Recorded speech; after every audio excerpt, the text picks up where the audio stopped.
오늘 본문은 요한복음 15장 18절부터 27절 말씀입니다. 세상이 너희를 미워하면 너희보다 먼저 나를 미워한 줄을 알라. 너희가 세상에 속하였으면 세상이 자기의 것을 사랑할 것이나 너희는 세상에 속한 자가 아니요 도리어 내가 너희를 세상에서 택하였기 때문에 세상이 너희를 미워하느니라. 내가 너에게 종이 주인보다 더 크지 못하단 말을 기억하라. 사람들이 나를 박해하였은즉 너희도 박해할 것이요 내 말을 지켰은즉 너희 말도 지킬 것이라. 그러나 사람들이 내 이름으로 말미암아 이 모든 일을 너희에게 하리니 이는 나를 보내신 이를 알지 못함이라. 내가 와서 그들에게 말하지 아니하였더라면 죄가 없었으려니와 지금은 그 죄를 핑계할 수 없느니라. 나를 미워하는 자는 또 내 아버지를 미워하느니라. 내가 아무도 못한 일을 그들 중에서 하지 아니하였더라면 그들에게 죄가 없었으려니와 지금은 그들이 나와 내 아버지를 보았고 또 미워하였도다. 그러나 이는 그들의 율법에 기록된 바 그들이 이유 없이 나를 미워하였다 한 말을 응하게 하려 함이라. 내가 아버지께로부터 너에게 보낼 보혜사 곧 아버지께로부터 나오시는 진리의 성령이 오실 때에 그가 나를 증언하실 것이요 너희도 처음부터 나와 함께 있었으므로 증언하느니라. 아멘. 네, 오늘은 세상이 너희를 미워하면 이라는 제목으로 하나님의 말씀을 나누겠습니다. 오늘로 요한복음 15장이 마무리가 되는데요. 그 시작은 포도나무 비유였습니다. 가지와 포도나무와의 관계, 또 가지가 그 포도나무에 붙어 있어서 열매를 맺는 그 비유를 통해서 올해 저희 교회 주제인 내 안에 거하라는 말씀을 함께 상고해 보았습니다. 우리는 말씀과 기도를 통해서 예수 안에 거합니다. 그리고 주님의 계명을 지켜 예수의 사랑 안에 거합니다.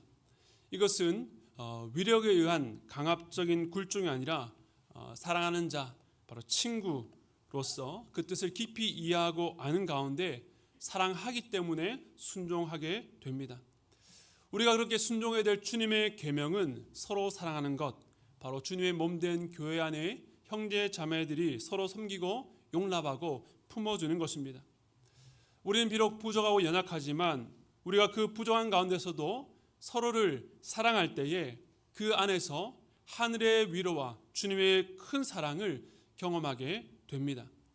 올해 우리 공동체 안에서 서로 사랑함으로 주님의 사랑을 더 깊이 경험하고 알아가며 예수 안에 거하시는 여러분 되시기를 축복합니다.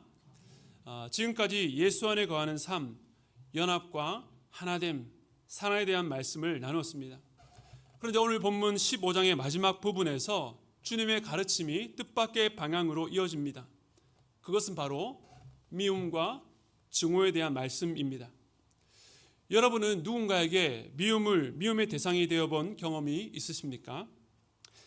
제 성향이 내성적이기도 하고 앞에 나서서 사람들의 주목을 받기보다는 그저 조용하고 또 안전하게 따라가는 삶을 살았기 때문에 지금까지 상대적으로 미움을 받는 일은 좀 드물었습니다.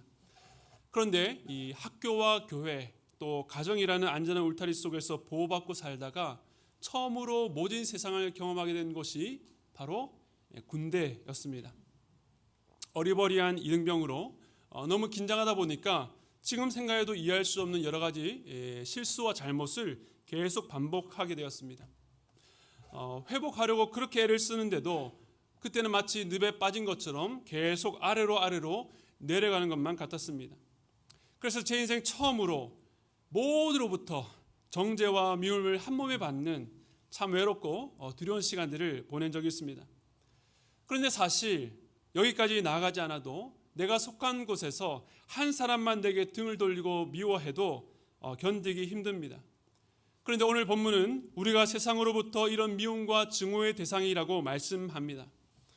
여기서 세상이라고 하는 것은 주님의 사랑을 거부하고 받아들이지 않는 그 대상을 말합니다. 앞서 주님께서 우리에게 서로 사랑하는 계명을 주셨는데 이 말씀은 우리의 실력으로 순종하기가 어렵습니다.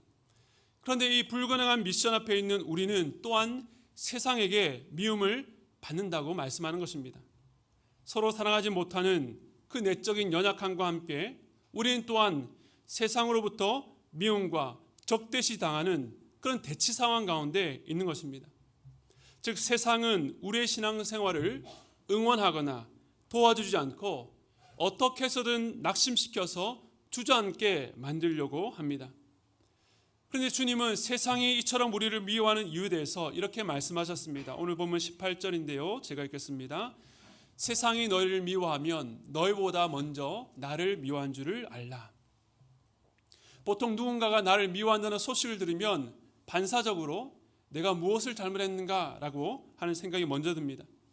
그런데 주님은 그 이유가 너희 때문이 아니라 나 때문이라고, 세상에 미워하고 증오하는 궁극적인 대상이 바로 자신이라고 말씀하신 것입니다.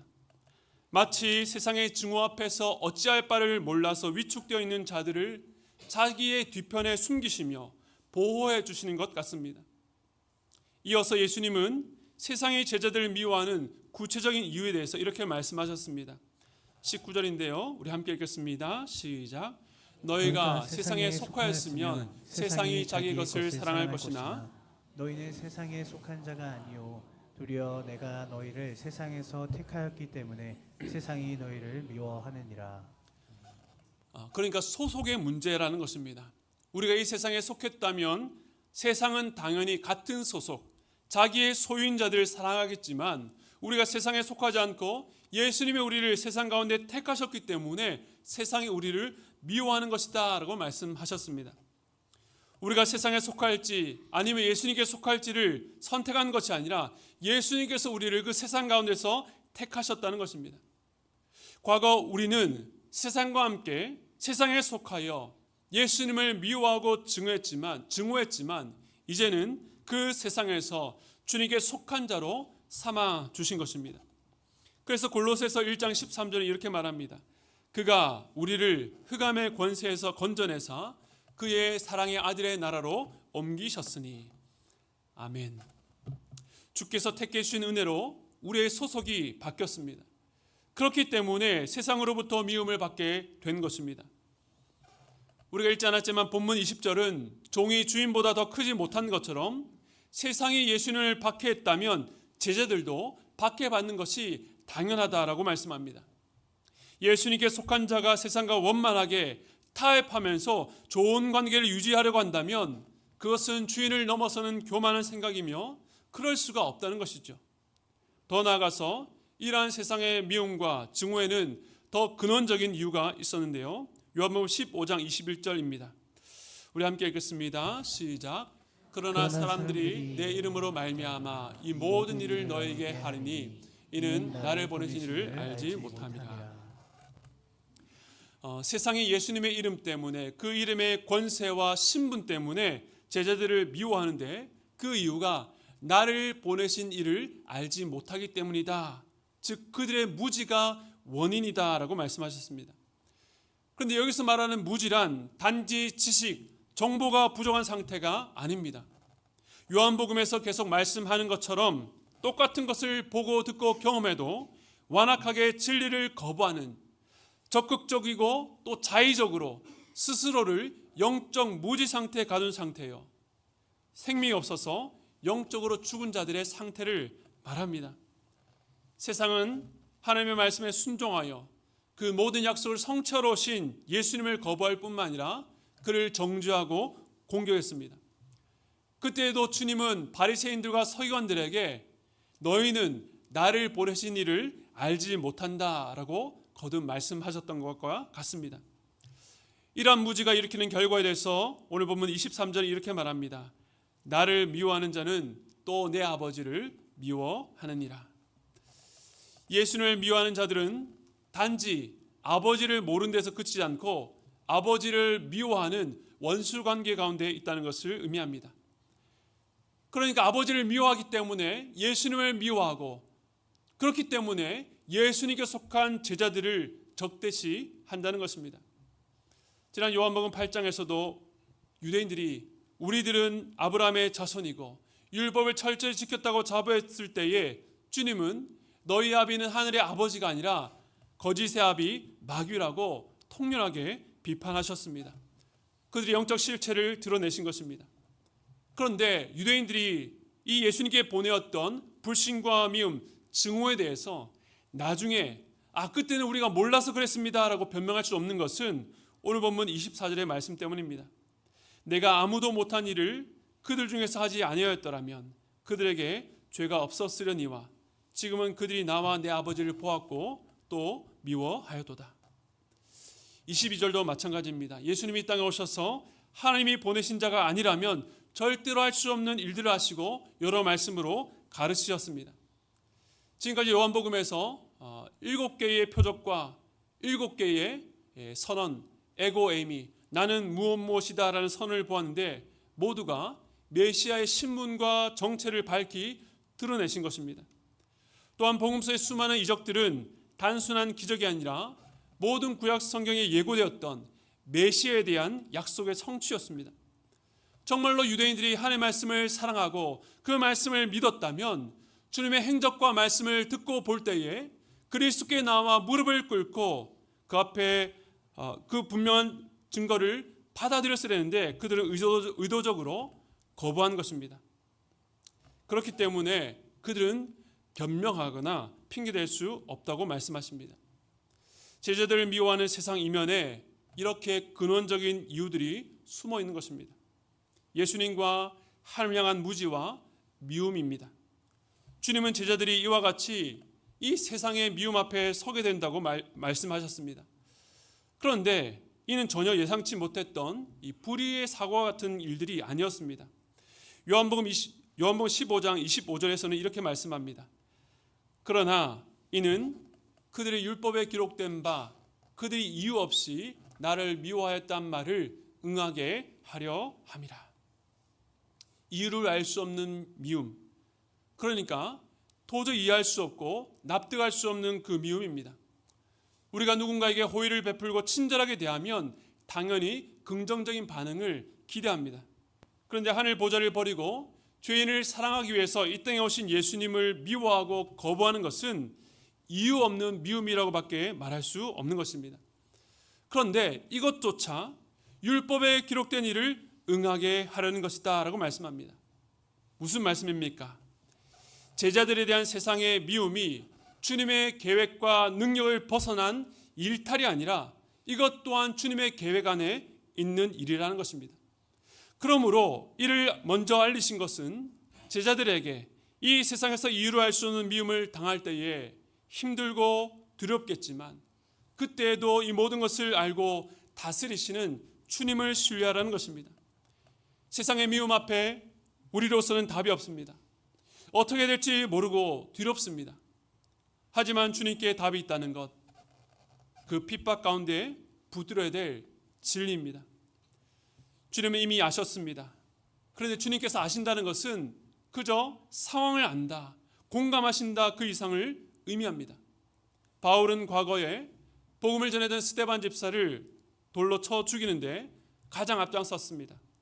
그는 예수님께 속한 자들을 미워하고 증오했습니다.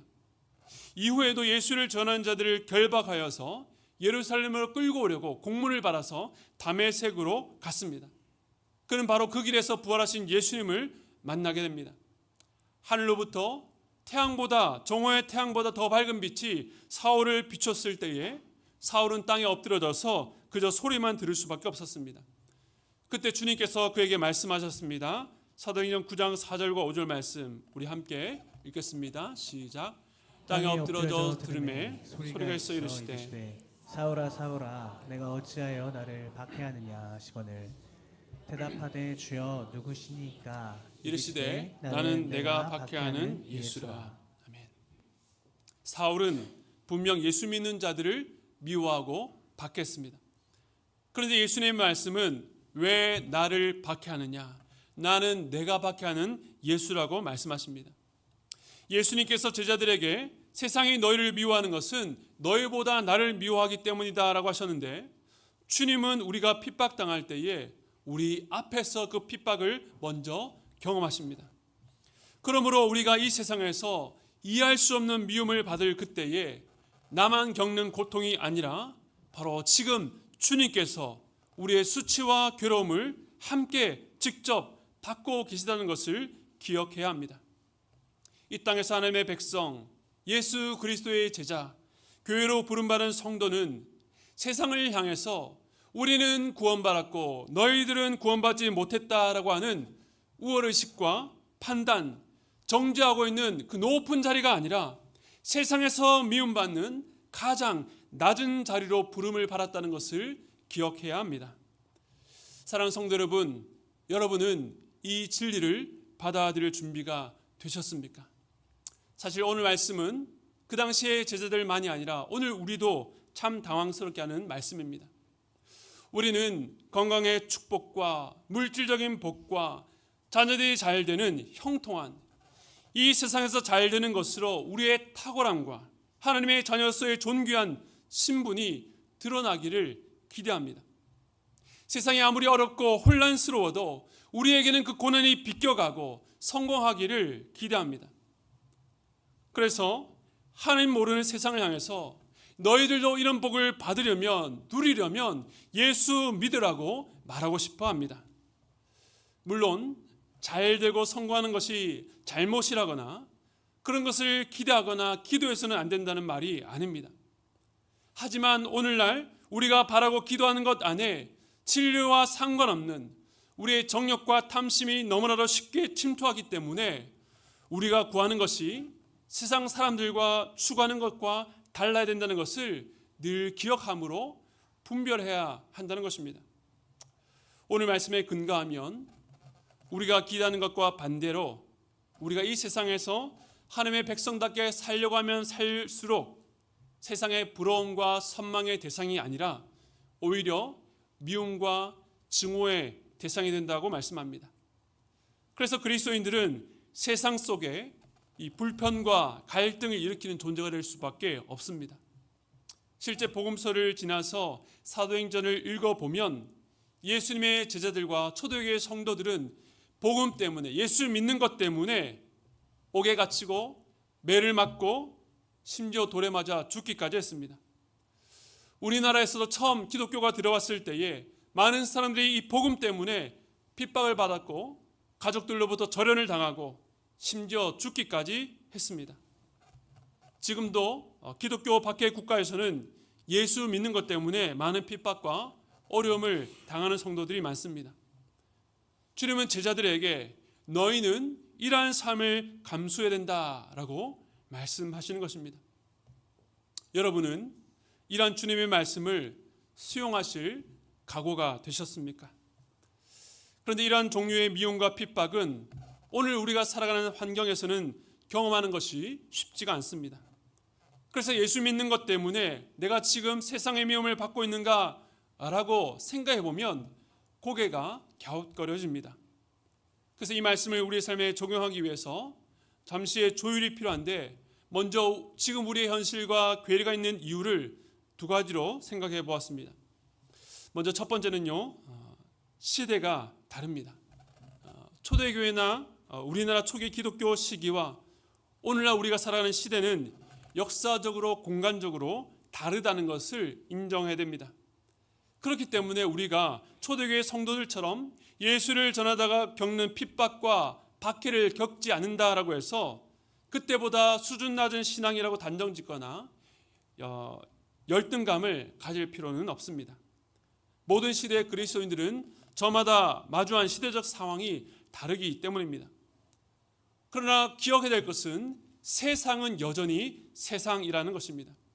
주님의 말씀처럼 세상은 여전히 예수님께 속한 자들을 미워합니다. 초대교회 성도들을 핍박하고 잡아서 옥에 가두고 죽였던 것도 세상이요, 오늘날 우리도 그 세상 속에 존재합니다. 다만 그 세상이 다른 전략과 방식으로 우리를 미워한다는 것입니다. 대놓고 적대적으로 핍박하지 않지만 눈에 띄지 않는 훨씬 더 교묘한 방식으로 우리를 미워합니다.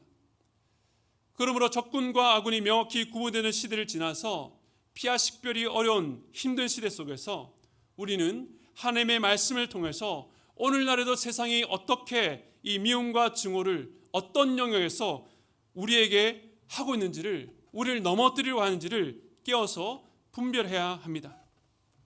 우리가 지금 묵상하고 있는 여호수아 시대에는 가나안 거민이 대적해야 될 세상이었지만 그 이후 사사시대만 보아도 이제는 그 세상이 이스라엘 백성 밖에 있었던 것이 아니라 그 이스라엘 백성 안에 있었던 것과 마찬가지입니다. 그래서 어떤 면에서는 기독교가 박해받았던 그 시대보다 현재가 신앙생활을 하는 것이 더 복잡하고 어려운 시대라고 말할 수 있습니다. 첫 번째는요, 시대가 다르다는 것입니다. 두 번째는 조금 더 심각한 문제인데요, 우리가 달라졌다는 것입니다. 참 뼈아픈 지적입니다. 오늘 말씀대로라면 미움과 핍박이 우리가 그리스도의 사람이라는 가장 강력한 증거인데, 우리가 현재 겪고 있는 세상의 미움과 핍박이 과연 성경에서 말하는 우리의 소속이 세상이 아니라 예수 안에 있기 때문에 겪는 것인가? 라고 자문한다면 솔직히 그렇다고 답하기가 힘듭니다. 먼저는 목회자인 저부터가 그렇습니다. 오늘날 목회자가 세상의 비난과 조롱을 받게 된 이유는 진리의 말씀을 붙들었기 때문이 아니라 세상보다 더 세속적인 이익과 욕심에 따라서 성직을 타락시켰다는 그 지적에서 자유로울 수 없습니다. 물론 그 안에는 뉴스에 등장하는 일부 타락한 목회자들과 전체를 싸잡아 호도하는 언론도 한몫하지만 그 원인 제공자가 목회자인 것은 부인할 수가 없습니다. 성도들은 어떻습니까? 영화나 드라마에서 자주 등장하는 겉과 속이 다른 외식적인 사람들의 대표적인 모습으로 장로, 집사, 기독교인으로 그려지는 것을 보게 됩니다. 이 또한 기독교를 폄하하려는 의도가 다분하지만 우리 역시 우리 주변에서 그런 분들을 한두 번은 만나본 경험들이 있을 것입니다. 혹은 우리가 누군가에게 그런 존재였을 수도 있는 것이죠. 그래서 우리는 어쩌면 세상보다 더 세상처럼 산다는 이유로 지금 고난받고 있는지도 모릅니다. 예수님의 사랑을 받고 예수님을 사랑하는 제자가 되었다면 동시에 세상을 사랑할 수는 없습니다. 의와 불법이 함께 갈 수 없고 빛과 어둠이 사귈 수 없고 그리스도와 벨리알이 조화될 수 없습니다. 한 사람이 두 주인을 섬기지 못하지만 우리는 하나님과 재물을 겸하여 섬겼습니다. 주일에는 말끔한 모습으로 예배를 드리지만 주중에는 세상의 물질과 명예와 자랑을 위해서 내 육신의 정욕을 채우려고 했습니다. 자녀들을 하나님께 맡겨드리기보다는 내 욕심으로 이 세상에서 가장 높은 자리에 올려놓으려고 애썼습니다. 주님은 너희가 이 세상에서 미움받는 이유가 너희 때문이 아니라 나 때문이라고 하셨는데 우리는 주님이 아니라 열심히 세상을 사랑하는 일에 몰두하고 있지는 않습니까? 이런 면에서 오늘 이 말씀은 우리를 참 부끄럽고 마음을 부담스럽게 합니다. 그러나 하나님께서 오늘 이 말씀을 우리에게 주신 것은 단지 수치심에서 그치지 말고 회개하고 너희가 원래 있어야 될 자리로 돌아가기를 원하시기 때문입니다. 우리는 나보다 도덕적이지 못하고 신실치 못한 자들을 비난하고 비판하며 상대적 우월감으로 안도할 것이 아니라 먼저 우리 안에 여전히 세상을 사랑하여 놓지 못하는 그 죄악과 연약함을 인정하고 겸손히 하나님의 긍휼을 구해야 합니다. 하나님의 말씀으로 치밀하고도 깊게 우리 내면을 비추어서 우리 안에 세상이 발견될 때마다 회개의 자리로 나아가야 하는 것입니다. 그리고 이제는 담대하게 세상의 미움을 받는 자리로 나아가야 됩니다. 그런데 문제는 앞서도 제가 말씀드렸던 것처럼 그 세상이 명확히 자기의 정체를 드러내지 않는다는 것입니다. 물론 지금 이때에도 여전히 믿지 않는 자들이 우리를 미워하고 박해하는 경우도 있지만 우리는 시대가 달라졌기 때문에 더 깨어서 분별하는 지혜를 구해야 될 필요가 있습니다. 구소련의 소설가이자 노벨 문학상 수상자인 알렉산드르 솔제니친이라고 하는 사람이 있습니다. 그가 구소련 체제의 반기를 들고 오랜 기간 망명생활을 하면서 공산주의 체제를 비판했습니다. 나중에 소련이 무너진 뒤에 다시 러시아로 돌아왔는데 그가 이전 소련 체제의 일부였던 자들과 좋은 관계로 지내는 것을 본 사람들이 그가 변했다라고 비난했습니다. 그때 솔제니친은 이렇게 말했습니다. 아니다. 선과 악의 경계선은 우리와 그들 사이에 있지 않다라고 대답했다고 합니다. 이 말을 인용해서 톰 라이트라는 신학자는 선과 악을 나누는 것은 우리와 그들 사이가 아니라 우리 각 사람을 관통한다라고 말했습니다. 즉 선처럼 보이는 곳에도 악이 존재하며 무엇보다 그리스도인인 우리 안에서조차 선과 악이 공존한다는 것입니다. 참 안타까운 일이지만 지금 정치권 또 그로 인해서 과열된 시민사회와 이제는 종교계까지 모두가 우리와 그들 사이에 선과 악의 명확한 경계선을 긋고 자기가 있는 곳이 절대 선이라고 주장하면서 상대를 악마화하고 있습니다. 너무나도 단순하고 교만한 생각인지 모릅니다. 마찬가지로 우리를 미워하는 세상이라고 할 때에 그저 예수 믿지 않는 사람들이라고 손쉽게 단정지어서는 안 됩니다. 오늘날 그 세상의 미움, 박해가 얼마나 교묘한지 우리의 내면 그리고 우리 공동체 안에까지 들어와서 우리를 공격하고 있습니다. 그런데 그렇게 세상이 우리를 미워하는 목적이 무엇입니까? 우리를 겁박하고 위협하고 유혹해서 주님을 떠나서 그 세상에 속하여 세상의 사랑을 받으라는 것입니다. 이러한 일들이 끊임없이 우리 내면에서 지금도 일어나고 있습니다. 여러분 욥기의 내용을 대략적으로 아실 것입니다. 우스 땅의 욥이라는 사람은 모든 면에서 부족함이 없을 정도로 풍요했고 또 어떤 경우에도 하나님을 철저하게 경외했던 의로운 사람이었습니다. 그런데 사단이 시험해서 그의 재산과 자녀와 가족과 그의 건강까지 다 빼앗으려 했습니다. 사탄이 그렇게 시험한 이유가 있었는데요. 욥기 1장 9절과 10절은 이렇게 말합니다. 우리 같이 읽겠습니다. 시작.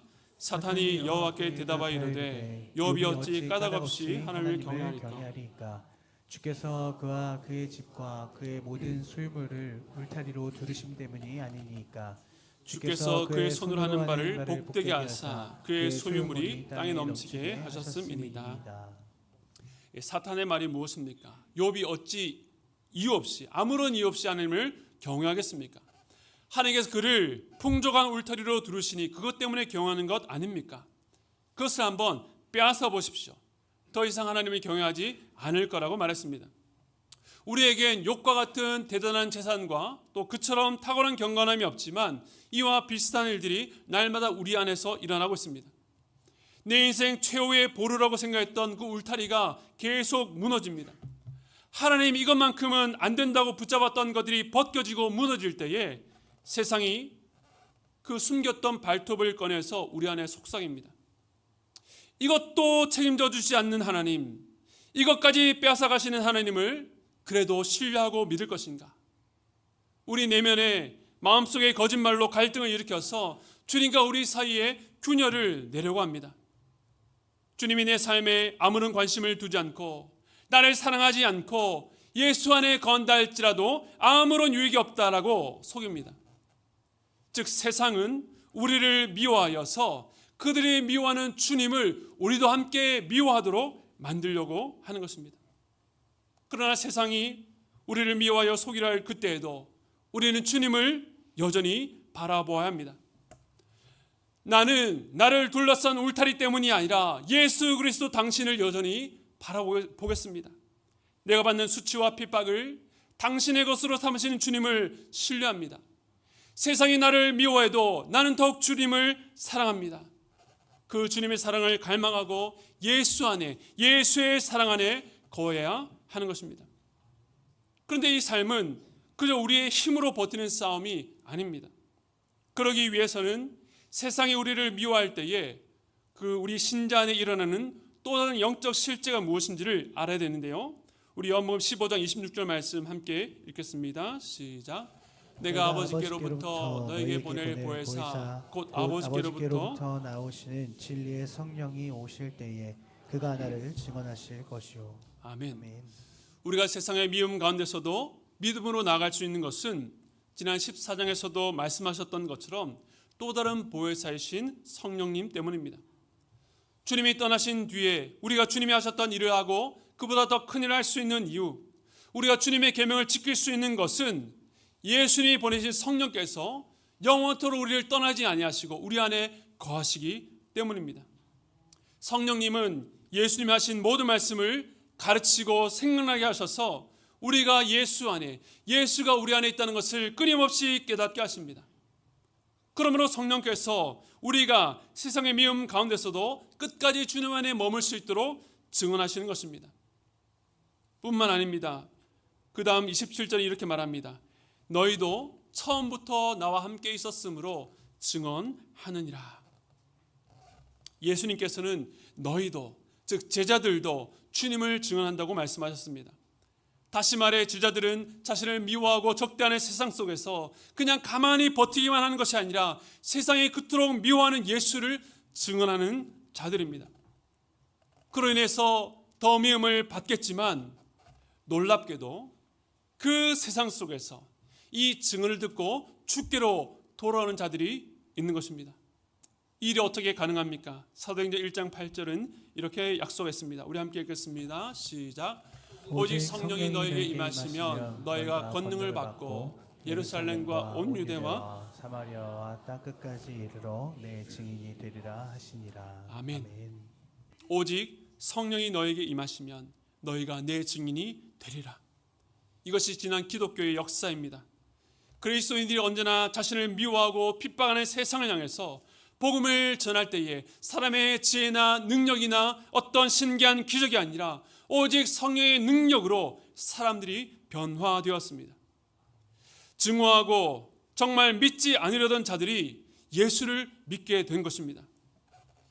여기에 계신 분들 중에서도 과거에는 그렇게 예수님과 교회를 미워하다가 이제는 주님을 사랑하게 된 분들이 있을 것입니다.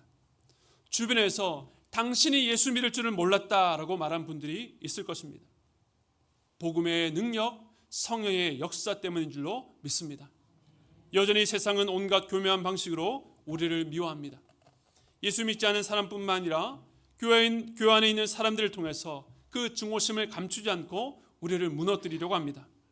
또 우리 내면의 갈등과 의심을 통해서 불안케 하고 불신케 해서 주님으로부터 멀어지게 만듭니다. 그러나 영적 전투의 한가운데 저와 여러분 안에 성령이 계시다는 것을 기억하시기 바랍니다. 그 어려운 때마다 성령이 우리에게 증언할 뿐만 아니라 더 나아가서 우리가 이제는 성령과 함께 주님을 증언케 하십니다. 이제 긴 설날의 연휴입니다. 오랜만에 만날 가족 또 친지들과의 만남이 기대되면서도 아직 믿지 않는 사람들을 생각할 때에 마음에 무거운 분들이 계실 것입니다.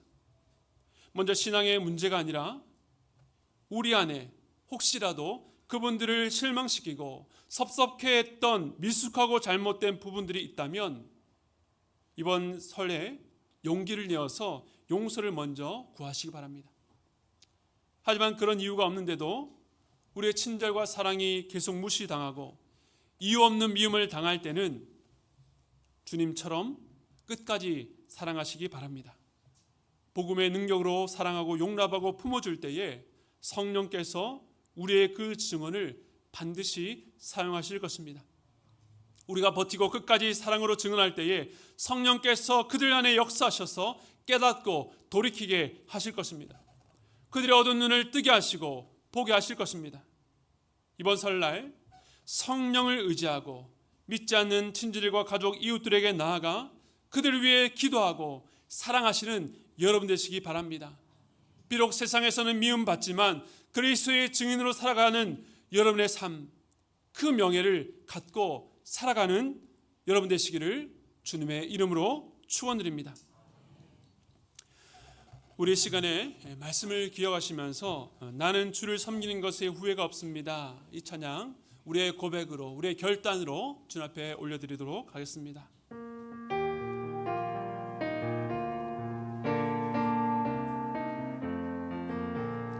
나의 평생에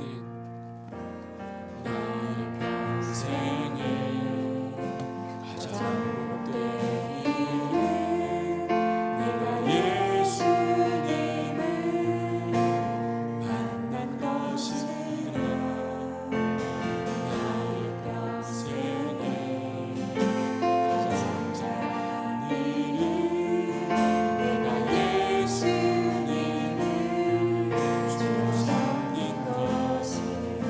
세상 살 동안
주님께서 다시 한 번 더 고백했습니다. 나의 평생에 가장 복된 일은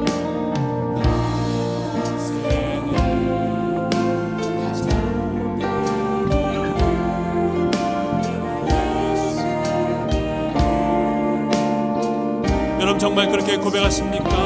나의 평생에 가장 잘한 일은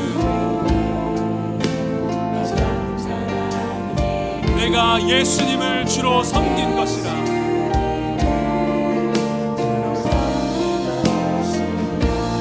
이 세상 살 동안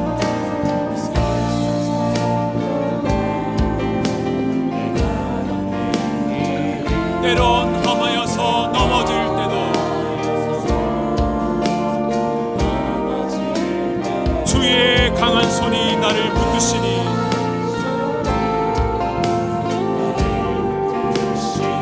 나는 예수님만 주로 섬기며 살리. 우리 함께 고백했습니다. 나는 주를 섬기는 것에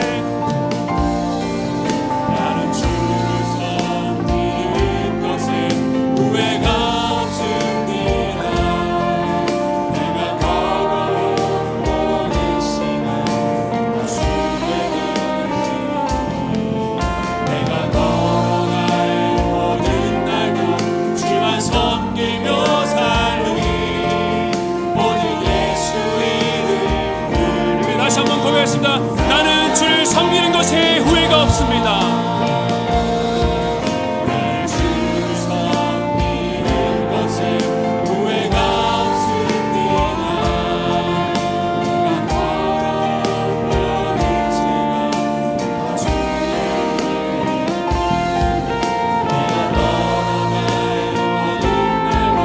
주만 섬기며 살리. 모든 예수 이름 부르며. 우리 그렇게 고백해서 함께 외치겠습니다. 이것이 나의 간증이요 나의 간증이요 이것이 나의 찬송입니다.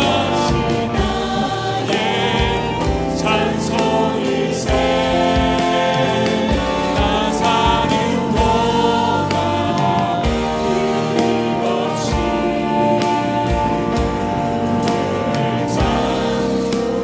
이것이 나의 간증이요 이것이 나의 간증이요 이것이 나의 찬송이세. 나 사는 동안 끊임없이 나 사는 동안 끊임없이 나 사는 동안 끊임없이 주를 찬송하리로다.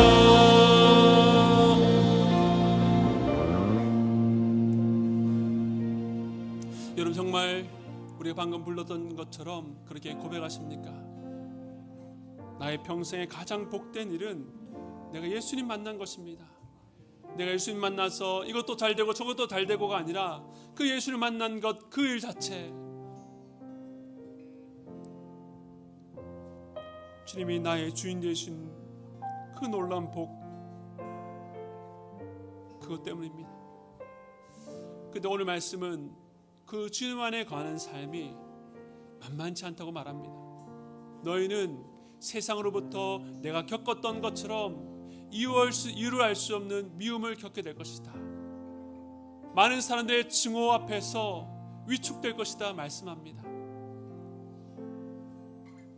그러나 그때에도 우리 주님은 우리를 떠나지 아니하시고 우리 안에 성령으로 함께 계신 줄 믿으시기 바랍니다.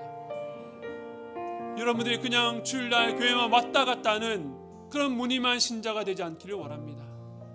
주의 말씀 때문에 세상과 부딪히고 주의 말씀 때문에 아무도 보는 이 없다 할지라도 믿음의 길을 걸어가고 주님의 말씀 때문에 네가 예수 믿어서 복받은 것이 무엇인지 알아고 할 때에 그러나 나는 주님 만난 것이 가장 복이다라고 말할 수 있는 그 믿음의 사람 되시기를 축복합니다.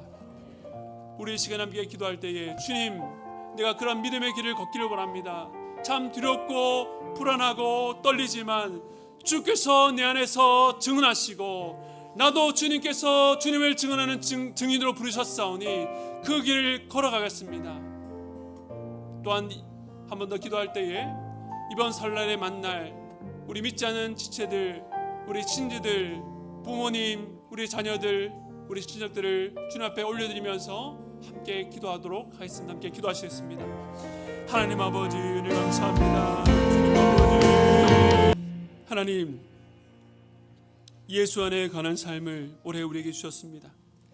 그러나 그 예수 안에 관한 삶은 우리에게 참 복된 길이지만 이 세상으로 나아갈 때는 참 가시밭길이요, 좁은 길이요, 십자가의 길이라고 말씀해 주셨습니다.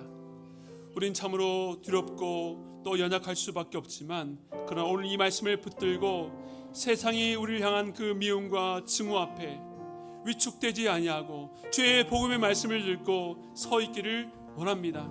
주님, 우리에게 하나님의 말씀으로 말미암아 내 안에 있는, 또 우리 공동체 안에 있는, 또 우리 주변에 있는 세상을 발견하게 하시고 거기에 넘어지지 않도록 우리를 붙잡아 주기를 간절히 소원합니다.